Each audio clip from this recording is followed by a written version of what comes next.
Hello everyone, welcome back to the channel. So without wasting much of the time, let's move to the next question.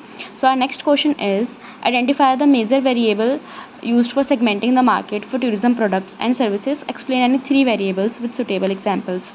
तो इसमें हमें बताना है कि purpose क्या होता है मार्केट सेगमेंटिंग, हम मार्केट सेगमेंट करते क्यों हैं, और उसके हमें थ्री वेरिएबल्स बताने हैं.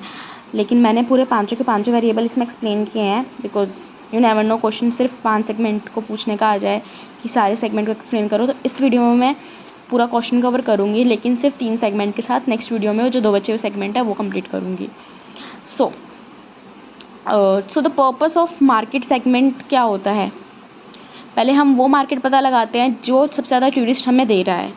Segment the market generating tourist and identify the prospective tourist. अब पता लगाना कि उनकी लाइफस्टाइल क्या है, सोशो इकोनॉमिक स्टेटस क्या है, एटीट्यूड अबाउट ट्रैवल, कैसा रूम बुक करते हैं, मिडिल क्लास हैं, लोअर क्लास हैं, इन सब को पता लगा के हम अपनी सेगमेंट कर सकते, अपनी मार्केट को सेगमेंट कर सकते हैं.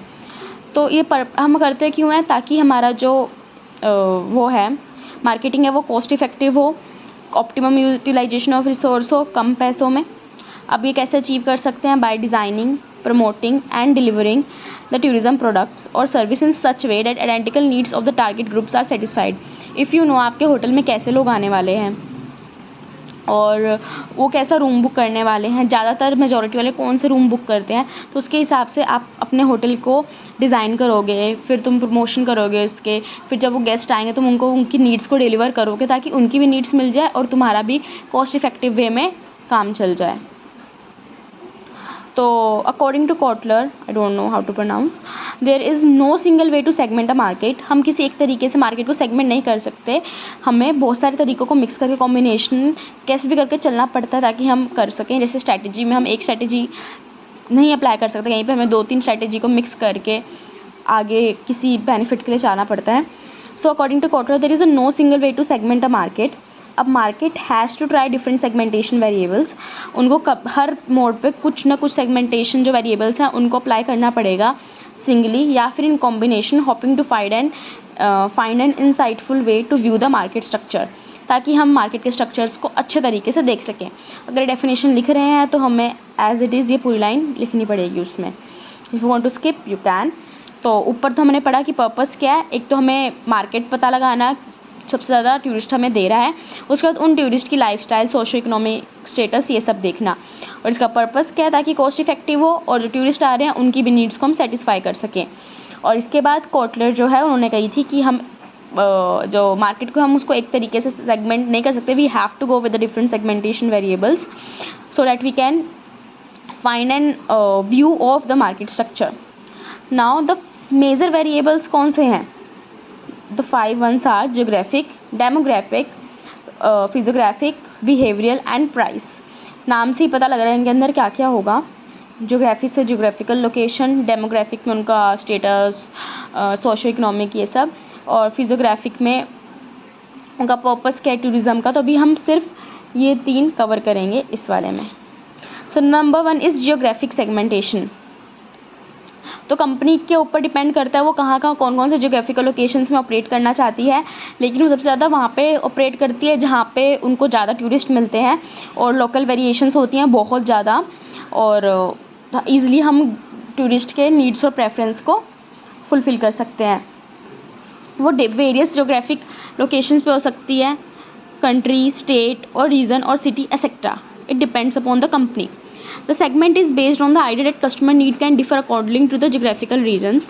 और तुम जहाँ जा रहे हो उसमें अलग अलग डिमांड्स होती हैं गेस्ट की. अब इसमें एग्जांपल लिख रखे हैं. फॉर एग्जांपल सॉरी उसके ऊपर एक और लाइन लिखी हुई है. और ओवरसीज़ टूरिज़्म भी हम करते हैं, हम दूसरी कंट्री जाते हैं, कहीं पे भी जाते हैं, ठीक है. तो the government of India department of tourism has divided overseas into following reason.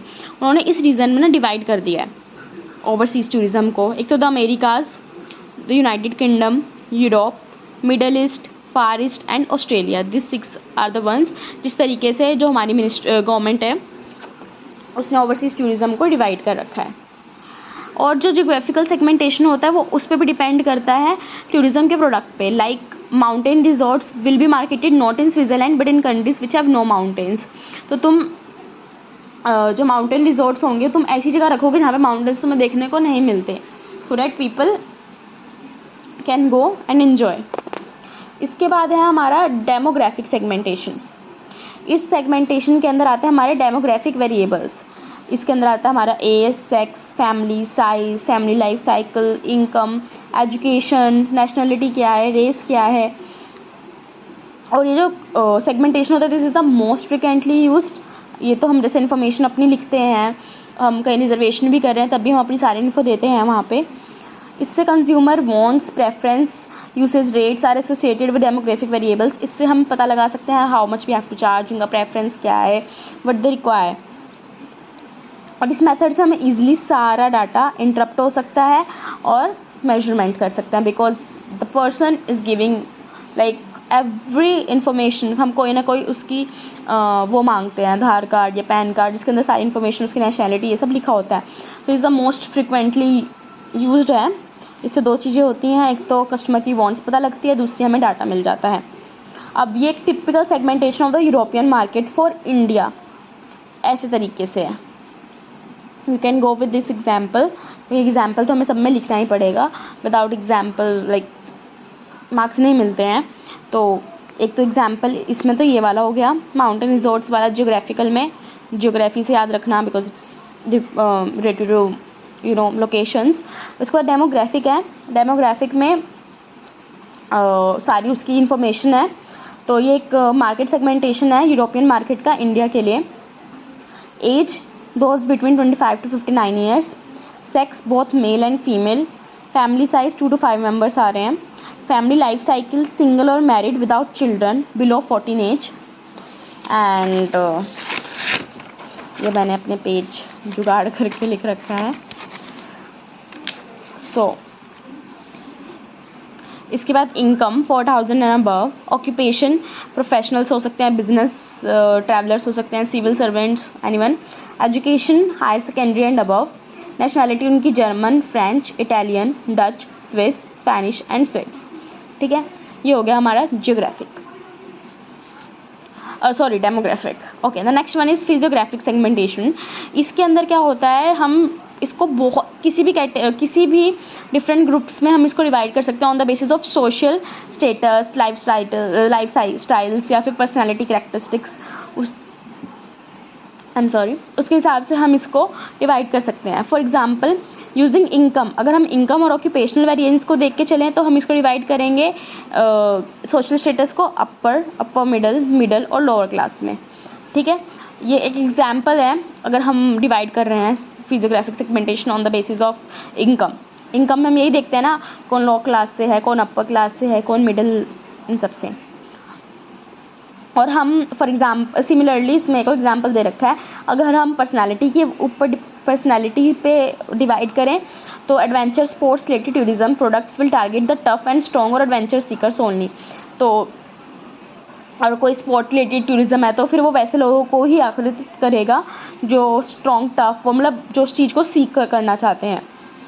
कोई बंदा योगा करने जा रहा है तो वो ऐसी डेस्टिनेशन और वैसी जगह जाएगा जहाँ पे उसको वो सारी चीज़ें हेल्थ से रिलेटेड मिल सकें। From the tourism marketing point of view, the need-driven segment have little apparent appeal since this part of society lacks purchasing power as well as interest power. तो इतना मतलब डिवाइड करने का इतना मकसद चलता भी नहीं है क्योंकि पीपल इस सोसाइटी में मतलब कि उतना उनका स्पेंडिंग पावर नहीं है इतना, और परचेजिंग पावर और इंटरेस्ट भी नहीं है। अब जो आउटर डायरेक्टेड कंज्यूमर्स होते हैं वो पोटेंशियल टूरिस्ट होते हैं, मतलब जो आए हैं वो बाहर घूमेंगे जाएंगे, और जो इनर डायरेक्टेड होते हैं they are opposite of course. तो उनका क्या होता है, वो उसी जगह पर रह के अपने इंडिविजुअल पे एम्फेसिस करते हैं, लाइक वो अपने लिए, वो इनर डायरेक्टेड हो गए। और आउटर डायरेक्टेड जो बाहर आए हैं और फिर वो बाहर जाएंगे और थोड़ा मार्केट में घूमेंगे तो उससे मार्केट की परचेजिंग मतलब कि they will spend something, they will purchase something. और जो इनर डायरेक्टेड होते हैं वो अपने लिए आते हैं। फॉर एग्जांपल है ये, इससे समझ आ जाएगा। Ayurvedic treatment tourists are usually inner directed and their members may be small in the beginning, but these are the people who have set a trend for health tourism. अब Ayurvedic treatment के लिए कोई लोग आए, they are inner directed because वो कहीं बाहर नहीं जाएंगे, वो अपना योगा करेंगे, they will motivate people, they will come, of course number of people will join in to that, and इन लोगों ने वो ट्रेंड सेट कर रखा है हेल्थ टूरिज्म का. So we are done with this, not fully done with this because जहाँ तक क्वेश्चन पूछा था वहाँ तक we are done, but next video I will explain the behavioural and the price segmentation. तो इसमें हमने पढ़ा कि मार्केट सेगमेंटेशन, जिसके दो मार्केट सेगमेंटेशन के हमारे दो पर्पस थे. वो दो पर्पस पढ़े हमने कि टूरिस्ट को सेगमेंट कर कौन सा मार्केट हमें दे रहा है, दूसरा उनकी प्रेफरेंस क्या है उनके बारे में सब पता करना. उसके बाद उसमें एक कोटलर जो हैं उन्होंने एक डेफिनेशन दे रखी थी, वो if you want to write. उसके बाद उसमें हमारा वो था पर्पस क्या था, purpose to achieve cost effected. बहुत जल्दी जल्दी लिख रही हूँ एक तरीके से, मतलब इस तरीके से हमें आंसर लिखना है कि पहले क्या मकसद है उसका, फिर कोटलर ने जो कही, फिर कॉस्ट इफ़ेक्टिव क्यों हम करते हैं. इसके बाद हमारे 3 वेरिएबल्स थे, geographic, demographic and then physiographic. तो जियोग्राफिक के अंदर हम अपनी लोकेशंस के बारे में लिखेंगे, एग्जाम्पल देंगे वो माउंटेन रिजॉर्ट वाला, ये बस शॉर्ट में मैं लिख रही हूँ. डेमोग्राफिक के अंदर हमारा एज, सेक्स, फैमिली, जितनी भी इंफॉर्मेशन होती है वो सारी आ जाती है, और उसमें हम वो अपना एक चार्ट बनाएंगे जिसमें एज, फैमिली मेम्बर्स, ये सब लिखेंगे पूरा, जहाँ तक याद आ जाए तुम्हें, क्योंकि मुझे भी नहीं याद रहेगा इतना तो. और फिजियोग्राफिक में हम डिवाइड करते हैं सोशल स्टेटस को. इसमें 2 एग्जाम्पल थे, एक on the basis of personality और इनकम. इनकम में अपर, लोअर, मिडिल, और पर्सनैलिटी के ऊपर वो स्पॉट वाला एग्जाम्पल था. उसके बाद इसके अंदर था इनर डायरेक्टेड टूरिस्ट और outer directed tourist, and the example is ayurvedic treatment वाला, so that you can remember. इस तरीके से पॉइंट्स बना के you can take a screenshot also, ताकि ऊपर से याद रहे. Thank you guys for watching the video. If you have any doubt, please do let me know in the comment section. Thank you, and don't forget to subscribe my channel.